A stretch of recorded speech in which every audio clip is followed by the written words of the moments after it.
Welcome to OMTV. I'm here with Richard Murphy from Australian Corporate Bond Company. Now Richard, we caught up about 3 months ago and you explained to us about XTB bonds. Apparently there's been a lot of changes over the last 3 months. Can you give us an update of what's been happening? Well, we launched since that period was the biggest thing, Rick, and that's, as you know, starting a new business, getting everything up and running, getting the plumbing in place, etc. So that all went fine in that kind of early weeks. And then obviously we've been doing an awful lot of education and marketing to brokers and financial planners and private bankers, etc. And now we're about to launch our newest product. So we launched 16 back then, you'll remember. Yep. 16 fixed coupon bonds, senior bonds, XTBs over senior bonds. And now we're doing 3 more sets, so that's quite exciting to be bringing out some new products. Yeah, and so within open markets, we've got a lot of self-directed investors as a base for us. How will they help a self-directed investor?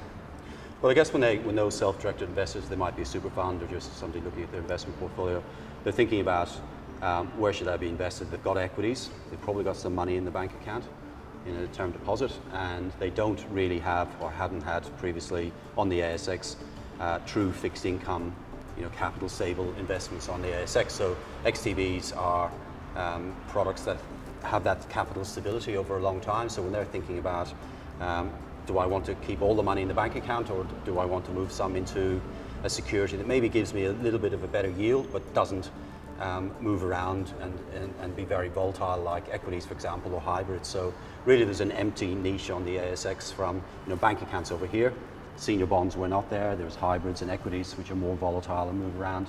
So that's where it fits into their portfolios, thinking about, well, a bit of a better return than the bank account without taking on too much additional risk. So the clients can mix up the volatility. They can take equities and bonds and make different mixes depending on their risk profiles. Exactly. So a balanced portfolio. Exactly. So equities will give you that great growth when the markets turn around, but the last year hasn't been that great. So you want to have some anchoring of your portfolio overall to say, well, here's a group of investments, XTBs or corporate bonds, that won't move around violently in terms of volatility.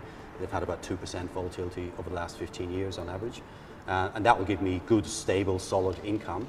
And then I can have my growth money in equities, and I can have some hybrids for additional income. But both of those will move around quite significantly when the market is in strife.